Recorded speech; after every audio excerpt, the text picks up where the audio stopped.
right, many thanks, Ibrahim Hamidu, for that background report. And we have been joined indeed by our guests, some of our guests, to discuss the male infertility issue. And let me begin by introducing here in the studio Dr. Lemesh Nabasu, who is consultant urologist and head of surgery department at NISA Premier Hospital here in Abuja. A pleasure to welcome you to Good Morning Nigeria. Thank you very much. All right, let's also introduce Dr. Isiaka Lawal, Chief Consultant Urologist at the National Hospital, Abuja. We thank you for coming. Yeah, good morning, and thank you for having me. All right, Yere. All right, so let's begin the conversation. I'd like to begin with Dr. Lawal. When you hear male infertility, no, you don't even hear it. I think I should begin from that. Like in this climate, it's very rare to hear that a man is infertile. You mostly hear about women infertility. So please tell us, what exactly is male infertility? All right, thank you. Well, you are correct. We hardly hear about male infertility, but it's very common. Now, basically, infertility refers to the inability of a married couple to achieve pregnancy despite regular, unprotected sexual intercourse for a period of at least 1 year, having been cohabiting together. It's a very common problem in this environment. About 15% of couples actually have a problem of infertility. Now, the infertility could be of male origin, could be of female origin. But surprisingly, the etiology is almost the same. In fact, studies have shown that infertility, the male cause over 40%, whereas the female is about 40% as well. And about 50%, about 15% can be due to factors from both male and female. When you have about 5% that of unknown etiology. So you can see male infertility is as common as female infertility. But because of our environment, that society influence, once a couple have a problem of infertility, the woman always bear the blame. So it's a very common problem in this environment. And because of the society, a lot of time, one, the male don't speak out about it. Two, the pressure is so much on the wife, and it's the wife that actually seek attention first. When the wife now go to see the gynecologist, during the post, they now realize that the problem is not with the woman. You need to invite your husband. So a lot of the time, it is in the process of evaluating the wife. They now found that the problem is not with the wife. They now invite the husband. You know, I'm a woman, so I would like you to break it down. Maybe Victor may understand some of the things that you have said.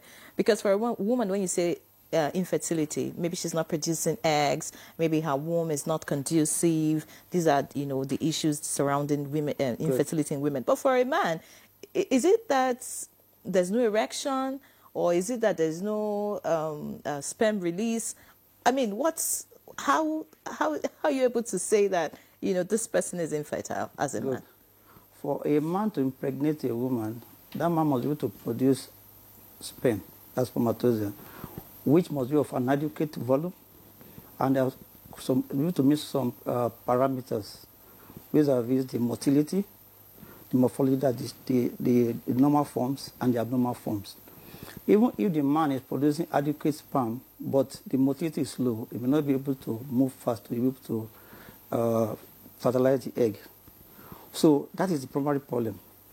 Now, any condition that is going to affect the production of sperm, vis-a-vis the quality of the sperm, the quantity of the sperm, the morphology, is going to lead to male infertility.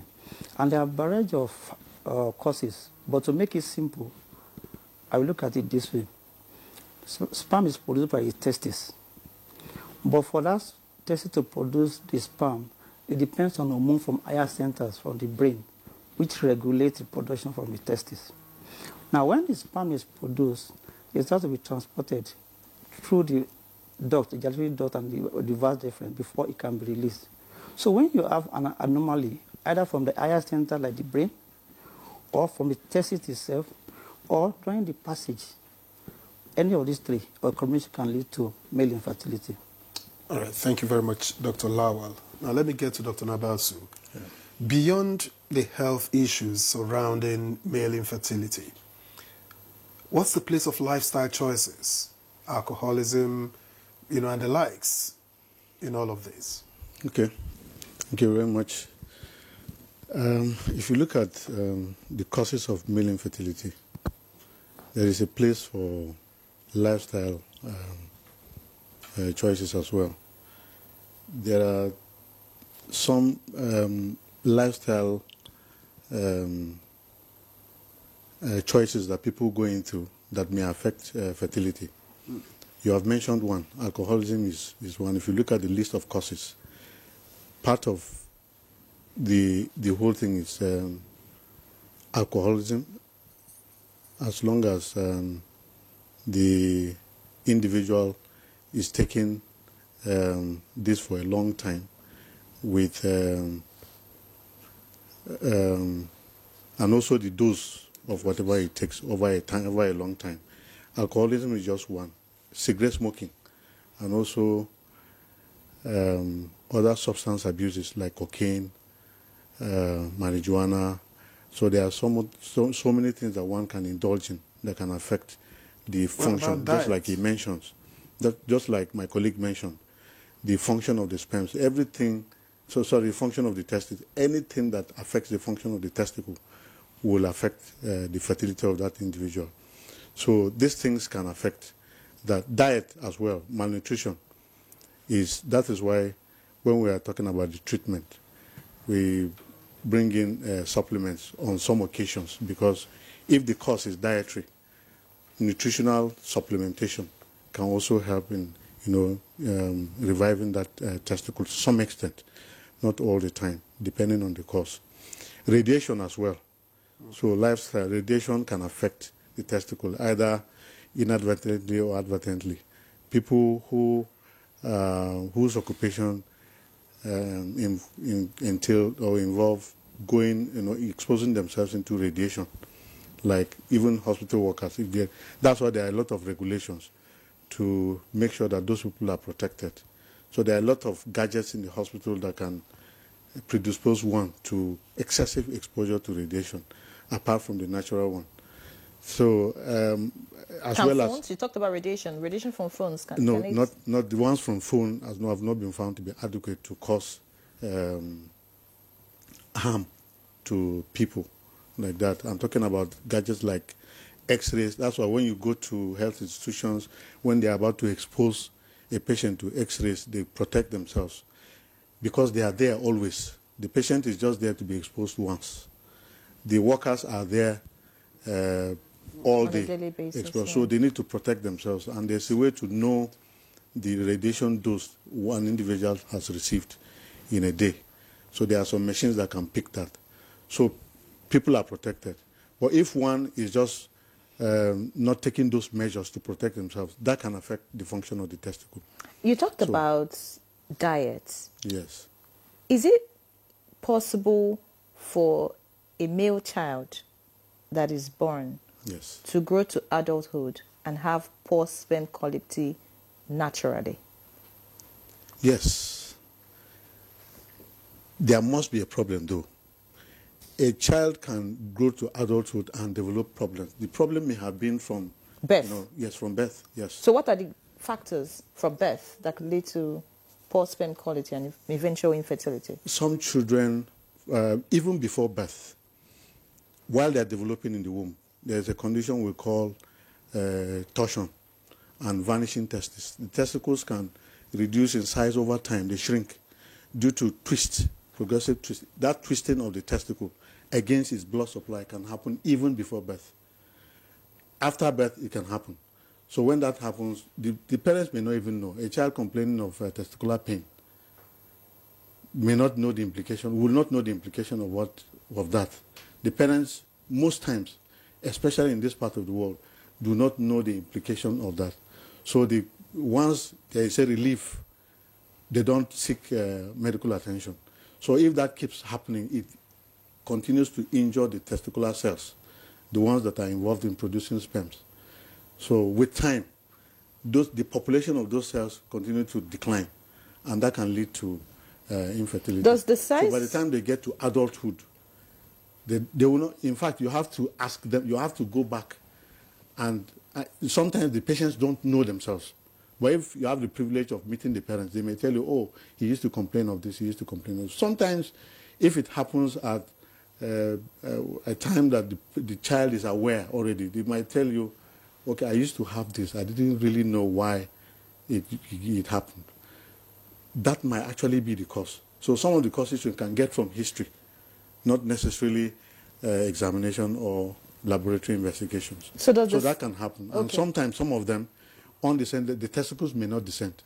So once a testicle fails to descend, it develops in the tummy, the testicle, while the child is developing in the womb. So it develops in the abdomen. And shortly before birth, it descends, it drops into the scrotum. So if that process can get arrested along the way. Once that fails to happen, it can be in the abdomen, it can be in the groin, it can be somewhere close to the scrotum, but not in the scrotum. That can affect the function of the testicle because the temperature inside is not the same thing as, the temperature in the body is not the same thing as the temperature in the scrotum. God has made it such that there's a difference, and that is the comfortable place for the testicle to be. If it doesn't drop into the scrotum, the function gets affected, and then sperm production is hampered. This dropping, is there a way to detect early, as in a mother who has a male child, to be sure that everything is in order? That's one. Then does the size of the male reproductive organ affect fertility? No, not the size. You're talking of the penis, right? Yes. No, the fertility. Everything about fertility in a man,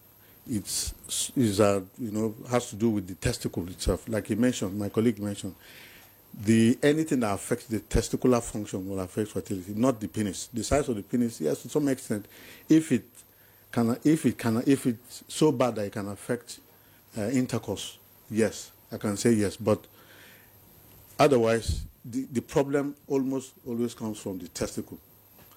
There are some other causes, yes, that can arise from there, the size, if it's that bad.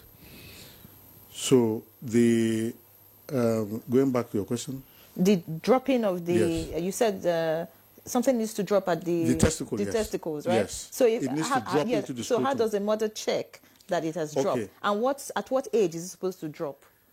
It's a routine at birth, shortly before birth. It drops shortly before birth. At birth, the pediatricians will always check, or the birth attendants, the nurses, the midwives, the neonatologists, what we call, that's a subspecialty in pediatrics. There's doctors who deal with children. So they always check all parts of the body, including the scrotum, the head, the trunk, the genitals, the limbs. They check everywhere to be sure everything is normal. So if they find that the testicles, just by simple palpation, if they find that the testicles are not in the scrotum, they raise alarm. So most times they refer to us or the pediatric surgeons. So they may land in our clinic or the pediatric surgical clinic. That is the way. So parents who are not aware of this may not even know. So if they are not aware that testicles develop somewhere and they drop in the scrotum, they may not know. If it doesn't drop, there's a way you look at the scrotum itself. It doesn't develop well. It looks small. That's the sac, the scrotal sac. It looks smaller than usual, than it's supposed to be. But if the testicles are in the sac, you see it well developed and all that. So that's something that parents should understand, and they check all the time. So to answer your question, parents can check just by palpation once the baby is born. In case it is missed in the hospital, you raise alarm as a parent. All right. Thank you very much, Dr. Nabasu. Let me get back to Dr. Lawal. Now, stress is often underrated. To what extent can stress interfere with male fertility, and how can this be managed? Okay. Stress can intervene in a significant way. Like I mentioned earlier, the causes of infertility can be broken down into three. Either factors from the higher centers that affect the production of hormones that regulate production of the sperm from the testes, or from testing itself, some of which I mentioned, or from the delivery. So when you have stress, what usually happens is that it tends to affect the higher centers. It can alter the normal regulation of the hormones. And what hormones are we talking about? We're talking about hormones like FSH, follicle stimulating hormone, LH, luteinizing hormone. These are produced from part of the brain that we call the anterior pituitary. And the regulation is usually depending on so many factors. So when the person is subject to stress continuously, it can alter this normal circadian rhythm. And that can affect the regulation of the sperm production. Now, what then is andropause? Okay, well, actually that word andropause is a misnomer. Because when you say andropause, you are looking at it in the context of menopause in a woman. But what you have in a man is not really andropause. The appropriate term is what we call Adam. Adam, A-D-A-M. It is androgen deficiency of the aging male. Now, what happens is that it has been established by studies that by the time a man is 40 years of age, after that 40 years of age, there's a gradual reduction in the level of testosterone by about 1% every year. Now, testosterone is a male hormone. It is what makes the voice of the man to be very thick. When a man talks, you know that that's a man talking. It's what for the muscle bulk. It what gives man the libido. Libido is the urge for sex. It also helps in erection. You understand? So when so by the time a man is 40, this reduces gradually. And it can take a long time because it's just about 1% every year. The impact is not felt. By the time a man is 60 years, maybe just like 20% gone. So it's not significant. So it's gradual. Unlike in the menopause in the female, which are about 40 to 45, once there is no longer ovulation. And so in the woman, it's so sudden, you have all those features of menopause. But in the man, because this thing is gradual, the impact is not felt much. But even when it becomes manifest, what are the things you see? The things you see is one, there's decreased libido. That's why you see a man of 70 years. The libido will not be as strong as somebody that is 30 years or 25. The erection may not be the same. If you look at the muscle bulk, that's lean body mass now, if a man of 70 years, it will not be that of 30 or 40 years. The same thing with the voice. So all these features are due to the effect of the gradual reduction in the level of testosterone. But because it's not sudden like you see in the female, it takes a long time. That is why you can see a 60-year-old woman, 70-year-old, some of them may still be very sexually active. All right, you see a woman of 50, you understand? The reproduction is already almost down. You're talking about libido. Yes. You know, does libido affect fertility? I mean, it's not about the frequency of sexual intercourse, right? It's about being able to impregnate a woman. You know. Okay. So now you talked about reduced libido at old age. So how does libido affect fertility? Libido is the urge for sex. For you to impregnate a woman, even if you just want one time you have sex, you can impregnate a woman. But you hear men.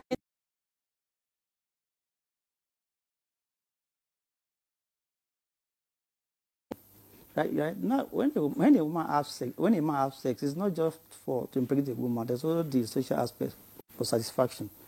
So the libido is the urge for sex. It's different from fertility. For fertility, we are talking about being able to produce sperm of good quality and being able to fertilize the egg of the woman. So even if a man has sex once in a week, the man may not be happy because he's not having enough sex. But that one in a week can impregnate the woman. So at 70? Yes, at 70 it's possible. At 70 it's possible because, like I said earlier, what you have in a man is a gradual reduction in that testosterone level. It's not a sudden and abrupt total cutoff. So a man of 70 may still be able to produce, as long as the testes are there, you still have a lot of reservoir. But it will not be as active as that of a 40 or 50-year-old. Are there factors that determine how this reduction happens? So is it at the same level for every man? No, what I just told you is the pattern, general pattern for everybody. However, there are some conditions that are made out to come much earlier. For example, there are some disease conditions now. You mentioned some of them. If somebody is exposed to radiation, if somebody has malignancy, for example, is under chemotherapy, that can make it faster, happen faster than usual. If somebody's testis, if somebody has had torsion in the past, one testis is gone, the other testis is already compromised. That kind of person, the testosterone level is going to be dropping gradually. If somebody is a person that abuses drugs, opioids, that can depress the testicular function. So it's a gradual thing. But all things being equal, what you see is about 1% per year from the age of 40 years. Now, there was a question you asked earlier. Let me just achieve that in. You're asking, is it possible for a child to be born normally and becomes an adult with abnormal sperm? Yes. Apart from what you have said, there's a condition we call varicocele. That varicocele is very important, and we'll take time to explain it. The veins around the testes, when they become abnormally dilated, blood stays around the testes for longer than necessary. So the temperature around the testes becomes normal, becomes high, like that of body temperature. Now, like he said, the testes normally descend at birth into the scrotum. So the temperature of the testes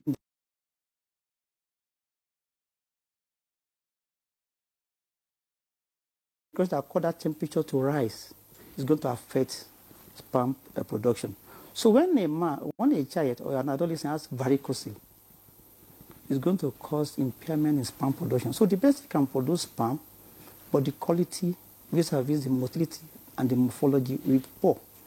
Now, that problem, varicocele, has been there since birth, but does not manifest until adolescence, usually by 15 to 18 years.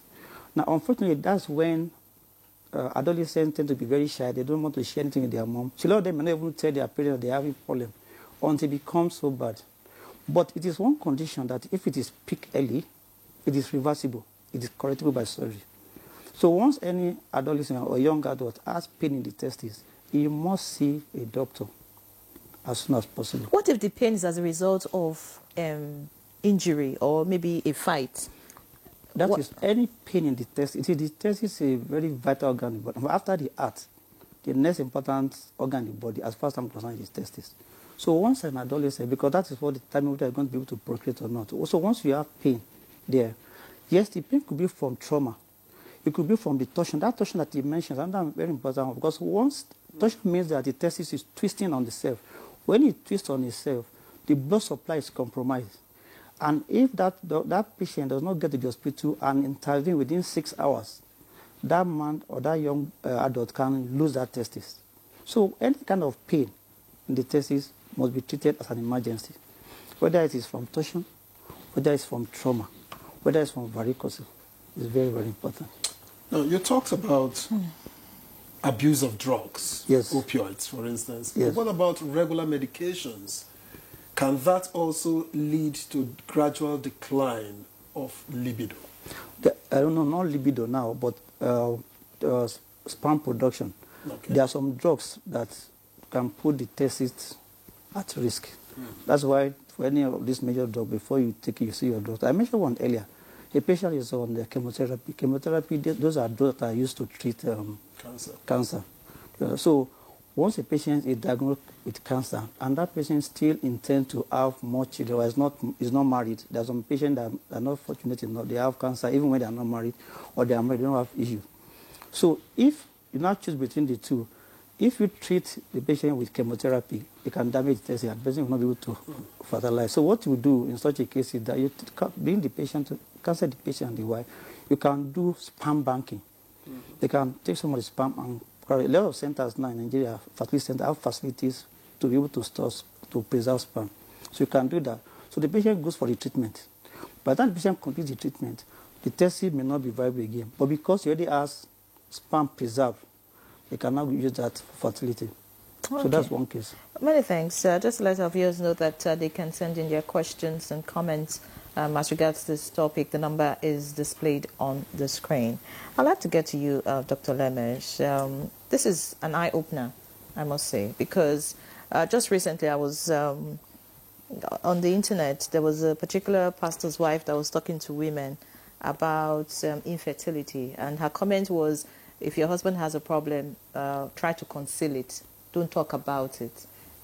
deal with it, manage it, you know, because in our climb, once a woman is not getting pregnant, it's seen that she's the problem and never the man. And we've seen families going through such conditions. The men never seek medical help. It's always the women running around to get help. Speak to us about some of the misconceptions of male infertility, because you hear people tell you that, oh, my father is 90, he just got a wife and the wife is pregnant, right? So how can I be 35 or 40 and you're telling me I cannot, you know, impregnate you? So, I mean, really, this is more African. Yes, this is a Outside the country, it doesn't happen like that. So what are the major misconceptions, you know, especially when patients come to you and you find them, they have problems? What are the things that they think in their head? What are the things that we need to correct as Nigerians or Africans, like you said? Yeah, thank you. You are right. When I grew up having that wrong notion that once there is infertility in a couple, like you defined, it's always from the man. Sorry, from the woman. Yes. So I grew up having that notion until I became a doctor and a urologist, for that matter. That's when I got to know the data that he mentioned. 40% from a man, 40% from the woman. And then the two of them, 15%. And some causes you may not really be able to find out, yes. So it's a very wrong... it's a misconception, actually, and that is the major one. So many men come, when they come, some of them don't come with their wives. When they come for fertility evaluation, they leave their wives at home, and they don't want you to even mention anything close to the wife. They don't want their spouses to know. And that is part of the misconception. So he doesn't believe that the problem can be from him. So he wants to know, even if he gets to know, he wants to keep it to himself. And that is not good. So if he doesn't open up, if he doesn't want you to help him, of course, there's no way you can help such a person. How will you do it without letting the wife know? Because if eventually they require fertility treatment, that's in the form of assisted reproductive techniques, how will you do it? Because it's the wife that will carry the baby. So it's a big misconception, and that is the main one. Men not believing that the problem is from them. So they always send their wives. Like you said, when the women come, it is in the process of evaluating the women that once the gynecologist check, there's no problem with the cervix, no problem with the uterus, the hormones are okay, the higher centers are okay, the tubes are okay.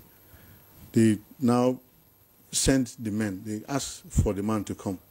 Once they check the semen parameters, they check, so they see that the parameters are not optimal in terms of the count, the motility, the morphology.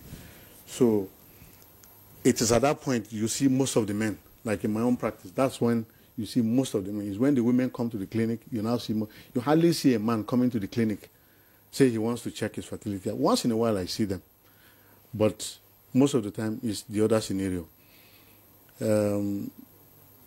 Thankfully, the awareness is increasing a little bit. We're beginning to see young men coming to say, I'm planning to get married, I want to check. I work in a fertility center rather. So they come, say, I want to get married. I will get married very, very soon. I want to know my fertility status. And that's very easy to check. What you need to do is just to check the semen parameters, because everything revolves around it. Is there a possibility that frequency in sexual intercourse could lead to infertility in future? Did you get my question? Yes. Say if the frequency is too high or maybe too low, right? Once you become an adult man, does it affect your fertility later in life? And then secondly, does your activity, I don't know how the men describe it. I think you're trying to ask, she's trying to ask whether you could exhaust the sperm. Yes. Can you finish? No. Then secondly, Victor, then secondly, does your capacity to... Victor, give me the right word. No, find it. When you're active with a woman, if you're very active, can you be very active during intercourse and be infertile? Yeah.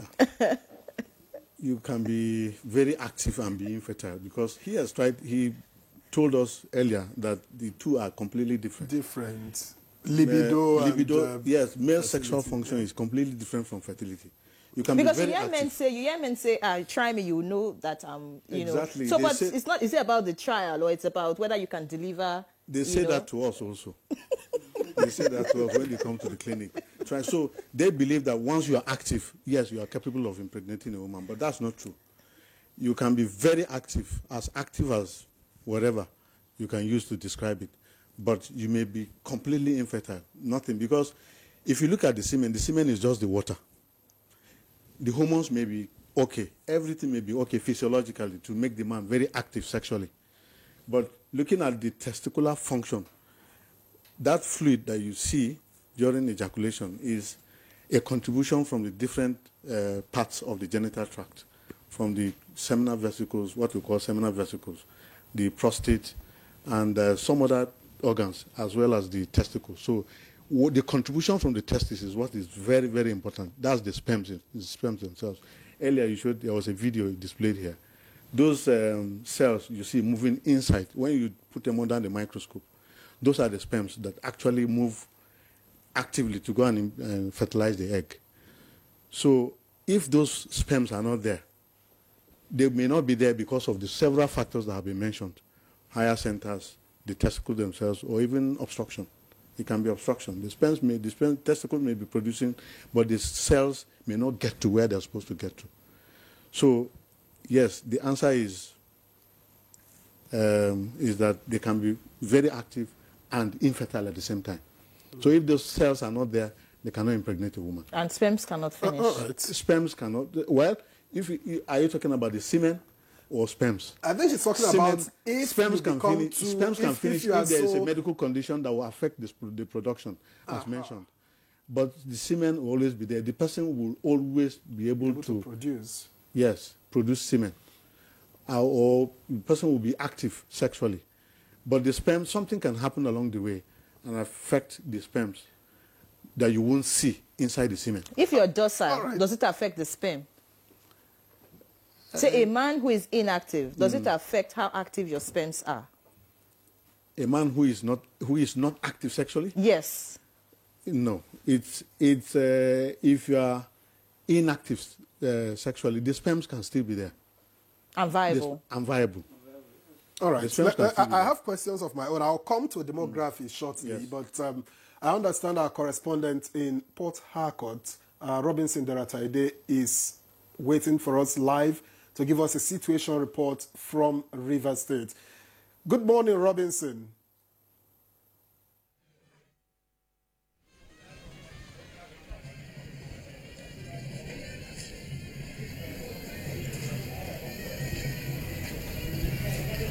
Good morning. Yes, we are already at the airport waiting to receive Governor Siminala Ifobara, who ought to have resumed yesterday, but yesterday he couldn't make it. As you know from the reports we gave yesterday, a lot of people trooped out to receive him. The crowd was much. And today also we are not expecting legs, because even at the airport a lot of people are already here waiting to receive him. We have over 10 commissioners and former heads that are already here waiting for him. Today is going to be a wonderful day in Rivers State, because the people are waiting to receive him, and also to ensure that civil governance begins earnestly in Rivers State. As you are aware, yesterday the State Assembly members also sat, and they had their first plenary yesterday, and this shows that peace has returned, and Rivers State, as usual, will join its other mainstream states in Nigeria for good governance. I have with me a former Deputy Speaker of the Rivers State Assembly, and also a former Commissioner who I'll be speaking with. His name is Marshal Unwo. Sir, tell us, how do you see the atmosphere this morning to receive Governor Siminala Ifobara? We wouldn't have expected anything less, because indeed there was a vacuum in the state. The people of Rivers State, indigenous and non-indigenous, had yearned for the presence of the governor. Recall that prior to his absence, we had made so many impactful projects, developments within the state. The civil service was not left out. The educational sector was not left out. Infrastructural development were monumental, but his absence had created a dearth. And that vacuum we are looking forward to ensuring that and seeing that the vacuum is occupied. The people of Rivers State, and in fact commercial activity had really dwindled in his absence. The psychological trauma that people experienced, we believe that that should be assuaged, and I believe that's the reason for which there was a tremendous and monumental turnout, right from Government House down to Azigboro Park was all filled with human beings, and they looked forward to seeing the governor, a governor that is loved by his people, a governor that has shown leadership that is representative. He is indeed a servant leader. And we must use the opportunity to also commend all parties for embracing peace. We hope that this peace is consolidated. We commend His Excellency, the President of the Federal Republic of Nigeria, Asiwaju Bola Ahmed Tinubu.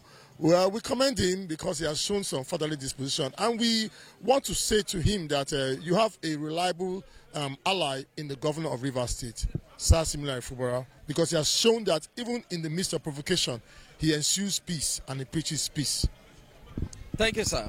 That is the situation this morning. A lot of journalists are also here. They are all waiting to receive the governor and also to give him the necessary broadcast that is needed. A lot of people are also outside. You could hear the sound of drum set. They are outside. They are not allowed to come in because we are at the VIP wing of the airport.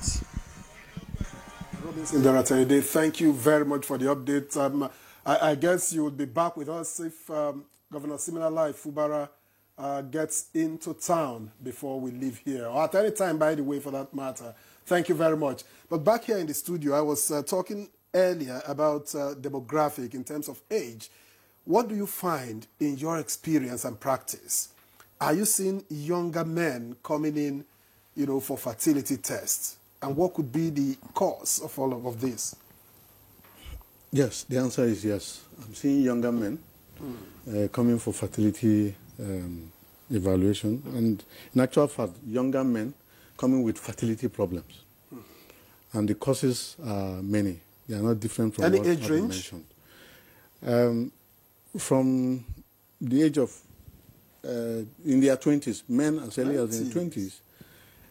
Yes, in their 20s, we've seen those causes that we talked about that can start from childhood eventually affect them by the time they get to adulthood. So, because most men get married at that age, 20s, in their 20s, 30s. So that's when you get to know that there is a problem. So we are beginning to see them coming. Like I have earlier mentioned, some of them come, through the fertility clinic, the gynae clinics, when the problem is when their women report to the clinic, because health-seeking behavior of women generally is more than that of men. But like I said earlier, some men are coming on their own. They would have checked somewhere, and they would tell them, "Oh, you have low sperm count, you have or no sperm count at all." That's all. Then they now come. I want to really confirm. They may have checked 3-4 times elsewhere. So when you check, most of the time you will see the same thing. Either low sperm count or absence, total absence, which is what we call azoospermia. The causes are many. Like he earlier mentioned, some causes are from the Doctor, it's important centers. to mention. Yes. It's important to mention that those with no sperm count at all produce semen after intercourse, right? They produce semen. They produce semen, but no sperms at all. That's what we call azoospermia. Those who have low sperm count, we call it oligospermia. So some causes from the higher centers, like the hormonal problems that you mentioned, some causes affect the testicles directly, either from the trauma, from infections. Some infections may have occurred long time before presentation. Some viral infections, what we call mumps. There's a particular infection that affects the parotid glands. There's a glands, the salivary glands. It also goes during that process. It can go into the bloodstream and affect the testicles as well, and lead to... But mumps is a viral infection without cure, right? Yeah, it resolves... Without treatment? Yes, it resolves spontaneously. It resolves with... most viral infections are self-limiting. So it limits itself after some time, but the damage would have been done to the testicles. So it's in adulthood when they are trying to conceive with their wives, they now discover there's a delay. So how do you detect early 2 years that mumps has resulted? It's from history. It's difficult to... Unfortunately, there's nothing much we can do about that. If it happens, if one is lucky, there's no effect on the testicles that much. You can spare some aspects of the testicle. Thankfully, the testicle, if it's failing, it doesn't... Most of the time, it doesn't fail globally. You still find some portion, some foci of the testicle that are functioning, that you can explore and still get sperms from there. So it's difficult to know early until they get to a time that they will start start ejaculating. That's when you can investigate. All right. And then know. Thank you, Dr. Lemech. Yeah. Dr. Lawa, let's talk treatment now. Are men helpless in many of these cases, or they can still be helped? No, men are not helpless. They can still be helped in a number of cases. And that is why, when I was telling you about the causes, I listed it into 3 different groups. So when you see the patient and you establish that this patient has male infertility, like any clinical condition, the first thing you do, you want to take a detailed history. And the issue is to focus what is the likely cause. Is that cause, is it something that is reversible? Reversible by surgery, that is operation. I give an example earlier of varicose. Varicose is one case that is very common in young men with infertility. But if it's picked early, it's reversible. Once you do the surgery, the sperm parameters, the count, the motility, morphology improves. So that's 1. 2, we want to find out where is the pathology. I've had a patient that had a brain tumor, pituitary macroadenoma. That's a tumor that produced certain hormone that indirectly was now suppressing spermatogenesis. So that patient was referred to a neurosurgeon, and the tumor was removed. After about 6 months, when we checked the sperm parameter, it was normal. Yes, we've had patients that have blockage. Now, that's in this particular patient now, the patient is producing sperm, but the passage from the sperm, from the testis now, it has to pass through the epidermis, get to the vas where it is stored, to the ejaculatory duct before it is released. If you have blockage along that part, that patient will appear infertile. But once we are able to treat that surgically by doing some operation, like vasostomy, you can open up that passage. So men are not helpless. Now, that is on one aspect. Even in very bad cases, now where you have exospermia in quotes, patient is producing semen. You look under the microscope, there are no sperm cells. Or you can't see any viable sperm cells. With improvement in reproductive technology now, it's much easier to do what we call assisted reproduction. In which case, you can take the patient to the theater, you just take some tissues from the testis. Even if it's just 1 sperm cell you see, or 2, you can take egg from the wife and fertilize. Unlike what was not available in those days. The only problem is the cost, but even as that is getting better. What's the range? As per the cost? Yes. It's quite expensive. But the good news that for a long time, it's expensive because most of them are domiciled in private hospitals, most of the fertility centers. But right now, we have some government hospitals.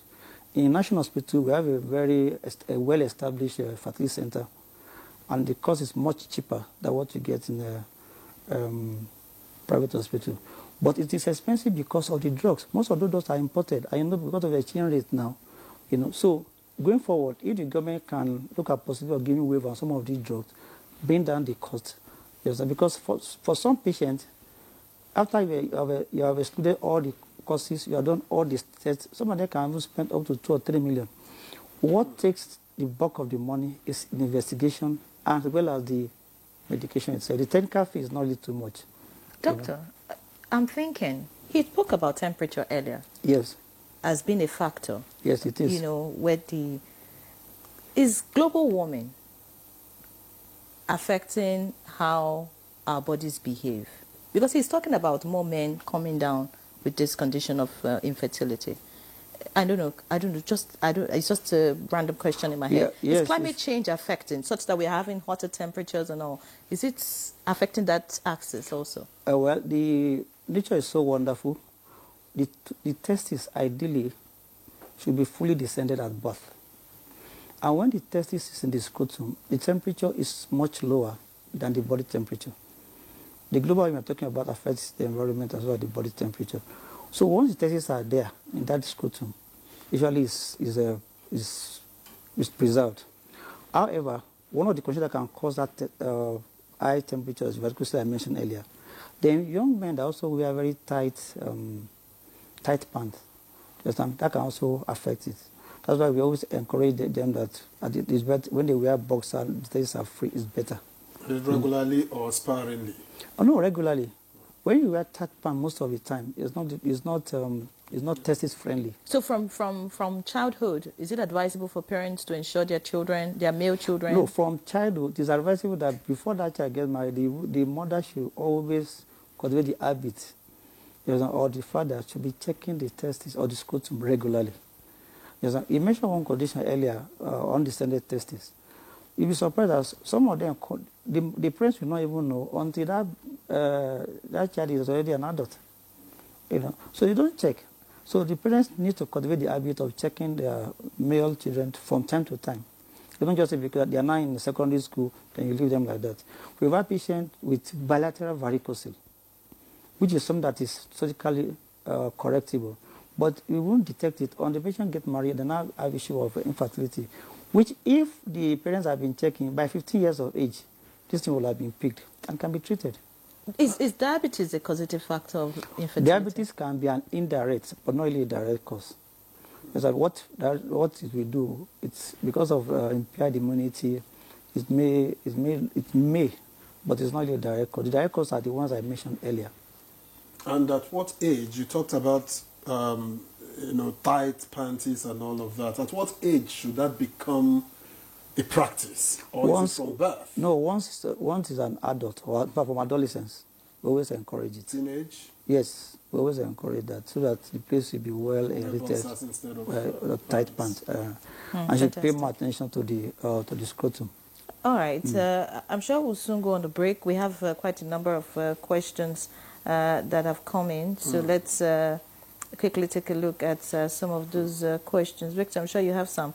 I'll just read some that I have here. This one says, if a man above 40 has one testicle that has shrunk in size, what could be the cause and solutions, please? Another one says, good morning and thank you for this interesting topic. Please, I want to know the possibility of having children with just one testis. Okay. Another one says, a lot of young men engaging themselves with sexual enhancement drugs to satisfy a woman. Can such lead to male infertility? This one says, male infertility topic. Please ask the doctors, is it possible for a man with infertility problem, no sperm in the semen, to become fertile again when he marries another wife or from outsourced, meaning side chicks? I heard that various women have the ability to boost fertility. Can a woman boost the fertility of a man? That's the question there. Another one says, good morning, sir, and well done. This is a very interesting topic. Please, my question is, what causes quick ejaculation? Does quick ejaculation mean you can't produce a child? Okay, let me start with the testis. There are about 5 questions, right? Yeah. Now, all the vital organs in the body, they are paired. The eyes, kidney, breast, testis, ovary. But in real time, you don't really need 2 testes to raise a family. So we want testes, as long as that testis is producing adequate sperm, good quality, that man can actually raise a community, not just a child. So we can raise a community. Yes, and the reverse is also the case. You can have 2 testes that are not viable. You can have 2 testes that are not descended, or descending very late, and if they are affected, you can have 2 testes that have maybe been exposed to radiation, damaged by radiation chemotherapy, and yet that's not producing viable cells. So if you have 1 testis, and that testis is viable. I had a patient at a time in a national hospital, about 55, who has even completed his own family. Yes, I just one testis. Yes, we have to go and search that second one, because if you have a hidden or undescended testis, that can lead to that malignant, that's cancer of that particular one. So with one testis, you can raise a family. So that shouldn't be a problem. But that one testis must be able to produce adequate quality sperm. What about shrunken testicle? Now, shrunken testicle, meaning that the testicular volume is reduced. I assume that's what that person means. Yes. Now, when testicular volume is reduced, that does not mean that testis is not producing sperm. It's producing, but it may not be enough. So it depends on the quality, on the content and the quality that it's producing. Now, the normal sperm count can be as high as 200 million, but you don't need all that to fertilize egg. All you need is one. But along the pathway, when the semen is released, the nature has a way of selecting the most viable among them. So it's the most viable that actually fertilizes the egg in the female tract, as the oviduct. So if the person is not producing, if he has a reduced testicular volume, produce it, as long as that quantity is okay, you can still go ahead and fertilize and impregnate the woman. Can a woman improve the fertility of a man? That is not likely. So if you change the woman, no, what determines the man's fertility is the sperm that comes from the testis. But mind you, woman A may be fertile or more fertile than woman B, or vice versa. So that's why it's possible that meet somebody halfway. Yeah, the man may take a long time before the first wife get pregnant, and a shorter time before the second wife get pregnant. But it's not that the second wife is now the one boosting the fertility of the man. No. So that inherent ability is in the man himself. It simply meets halfway. All right, I have questions. What about quick ejaculation? Sorry, no, quick ejaculation. Is different. That premature ejaculation is completely different. You can still have premature ejaculation and yet be able to. Once the sperm is delivered into the female tract, and there's enough sperm cell, viable, good motility, good morphology, it can. In fact, the problem of premature ejaculation has to do with that borders on sexual satisfaction, which has to do with the problem of erection and things like that.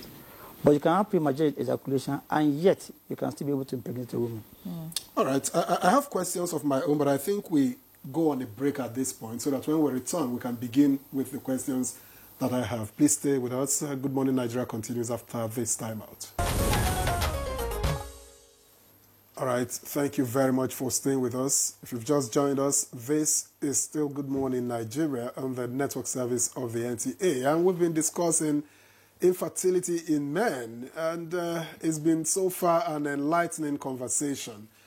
So much has been said already, but we have questions that came in, which we should take now. This one reads, good morning. Are there any drugs that one can take to bring back an erection in man? Another reads, good morning. Doctor, please, is there any medication for treating varicocele apart from surgery? And this one says, my name is Frank. Can depression trigger andropause? And then another good morning. My question is, what's the remedy for quick ejaculation? This is causing problems in my marriage. The next one is, this is a very important and serious topic that should be aired from time to time on NTA because it will help so many homes. Now, many men have been always putting the blame on their wives. But with today's awareness by all the doctors in the studio, I believe many homes will be free of blame games. That's from Fidelis Luxinanje in Abuja. And good morning, our urologists and anchors. My question is, how can one know if a young boy of 13 years has problems in relation to andropause? Andropause? If he doesn't share it with his mom. Okay, thank you. And finally, good morning, doctors. I was diagnosed with diabetes at age 4. I'm 27 years old now. Could it be possible that diabetes has affected my fertility? Okay, let me start with the question on the drugs for erection. Yeah, there are drugs that can be used to treat erection. Okay. But what we always advise is that it's not just to rush to the counter or to go and buy drugs. Before you start taking any of those drugs, it's better you see your doctor, see a urologist, who will evaluate you and find out what is causing this erection. You see, erection, just like we have causes for infertility, we also have causes for erection. Is it a medical cause? Is it psychogenic or organic? If the erection is caused by a particular medical problem, like diabetes, which I will mention later, it's better you treat that one first. Because if you are not treated the primary problem of the erectile dysfunction, and you are using drug, it's just like taking paracetamol when you have malaria. So what we advise, if you have problem with erections, go and see your urologist. But there are a lot of drugs, there are quite a number of them now. They are very, very, very effective. All right, Dr. Nabasu, let's look at, somebody was talking about if there is any medication for treating varicocele apart from surgery. Another talked about depression triggering andropause, if it's possible. Medication to treat varicocele, not now. We don't have that now. But there's an option if the one doesn't want to go through surgery.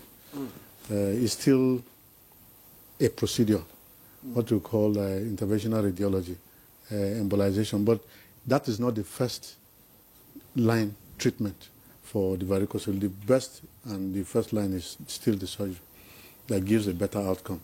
So embolization has to do with a process of passing a catheter through the person's vessels.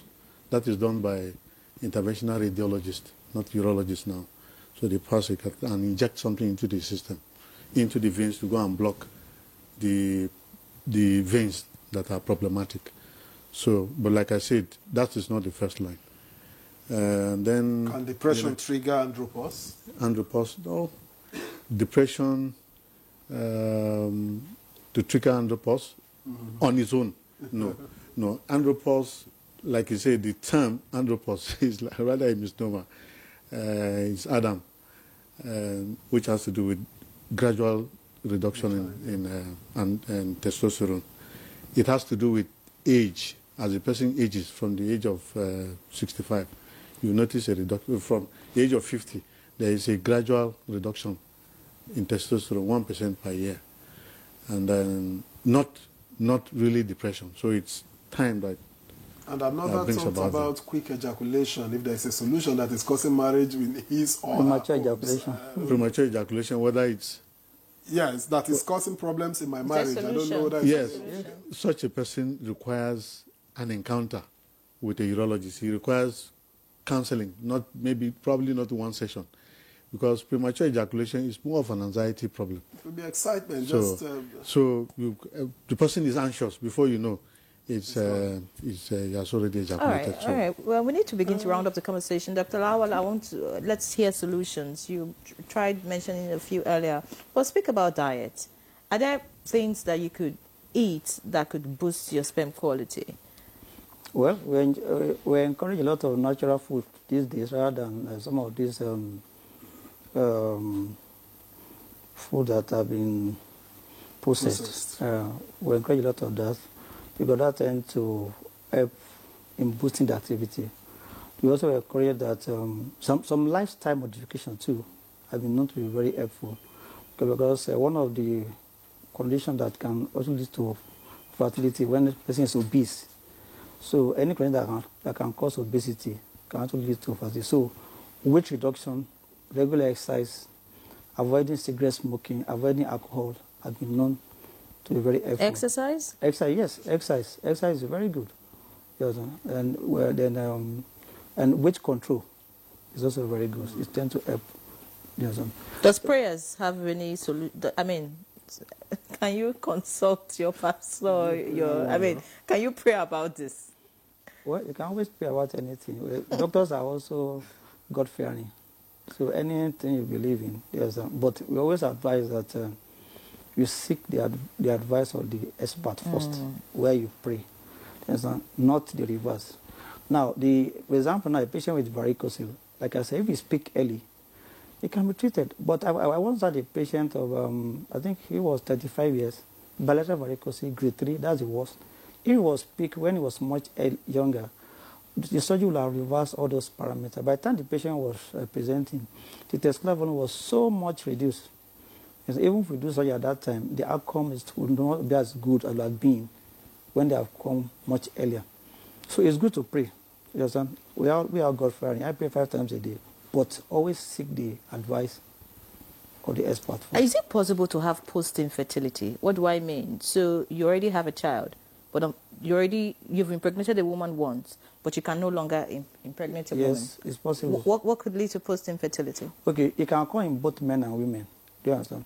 Now, if after the first child, for example, the patient has torsion.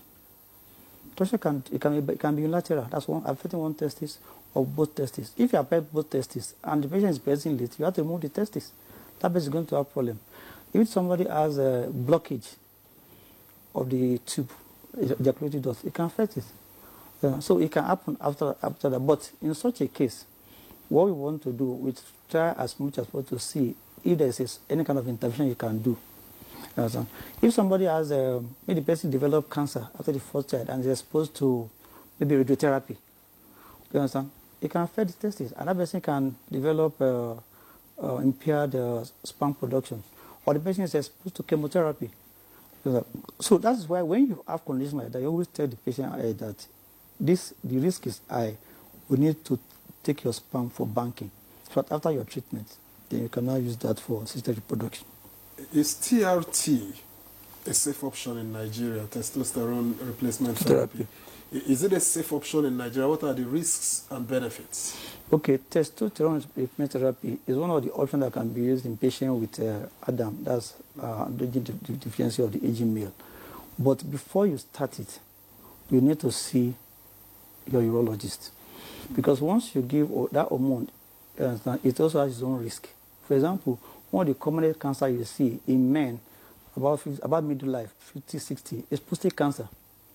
And it's established that patients that are exposed to testosterone supplement have greater risk of developing prostate cancer, even breast cancer in men.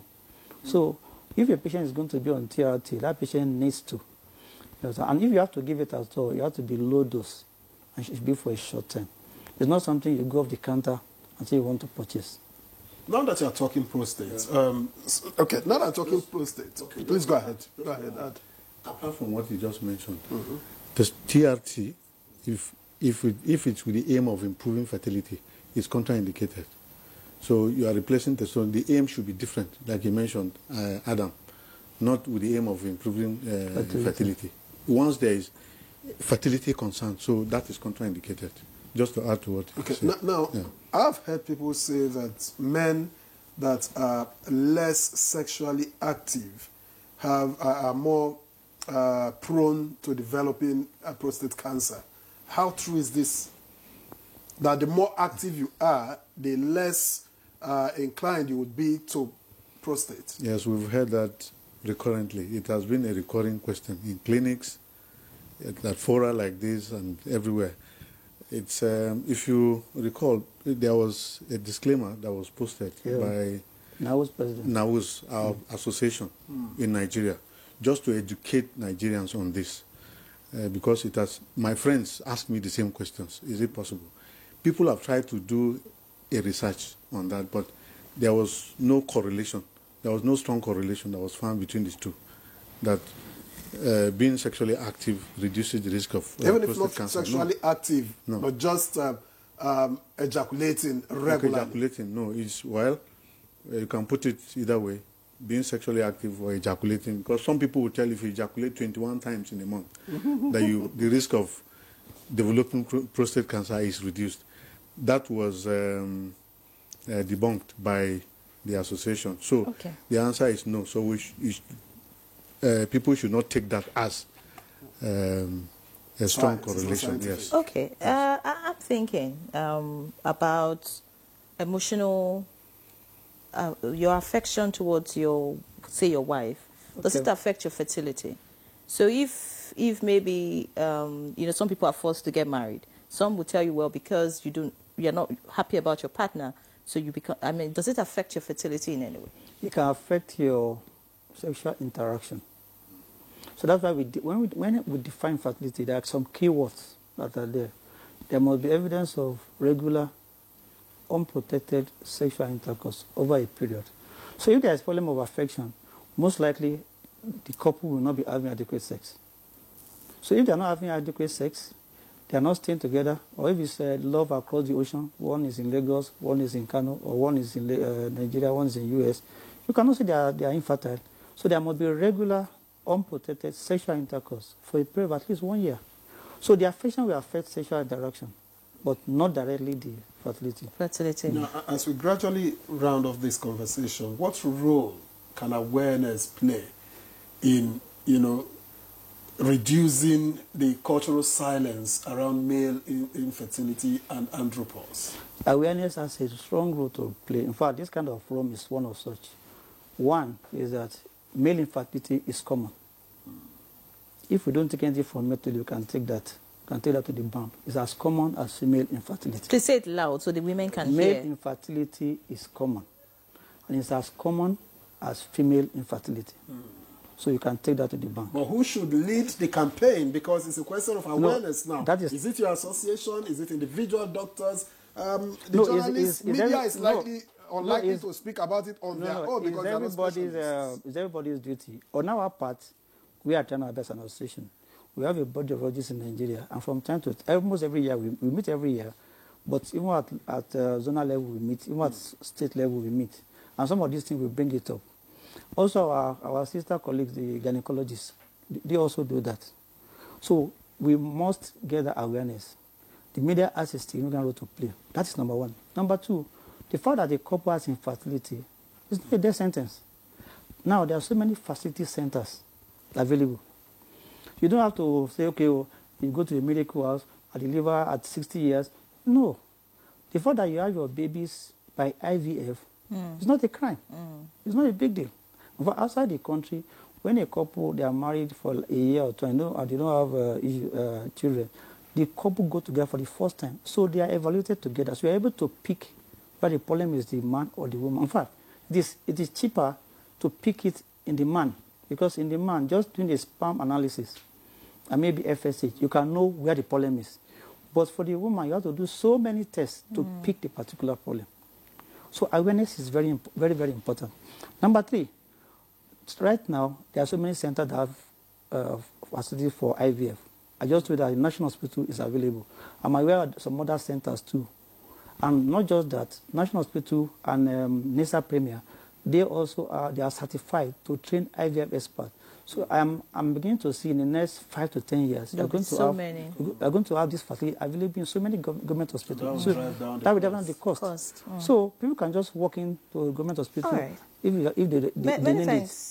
So the awareness actually play. But have you found couples who just don't want to have children the natural way? They just decide to go through assisted reproduction. Have you found in your practice couples like that? I can't remember meeting a couple like that. I don't want to have just children the natural way. Some other way. I don't think I can remember meeting a couple like that. Maybe so what are your final words to men as we round off? Well, my final word would be that because infertility in men is as common as it is in women, we encourage couples to always check themselves for fertility, even before marriage. They check themselves, both, not just the woman. We encourage them to check themselves for fertility before we go ahead. Well said. Very interesting topic. I hope mother-in-laws, wives, and and father-in-laws have also heard all of this, so that we can be able to handle issues in our families. Many thanks, doctors, for joining us. Dr. Nabasu Lemesh Ezra, consultant urologist and HOD surgery, Mr. Premier Hospital, Abuja. It was indeed a pleasure to have you. Thank you so much for sharing your insights with us. Thank you. And Thank you for having me. Dr. Ishaka Lawal, Chief Consultant, Urologist at the National Hospital, Abuja. Thank you so much, sir, for sharing your knowledge with us. And we hope that a lot of men will begin to come up and own their problems so that we can. Victor. Well, I see you thoroughly enjoyed this conversation, and I congratulate you on your experience. Beautiful experience. I'm knowledgeable now. So, I mean, the men, you need to keep your shoulders down, and women, please, seek for a solution too. So that's our program today. Very educative and very interesting. I'm sure you've learned something new. I'm Ian Ray John, Level Locked on the NTA. And I am Victor Azu. We wish you a great weekend. Thank you for joining us, and see you again on Monday.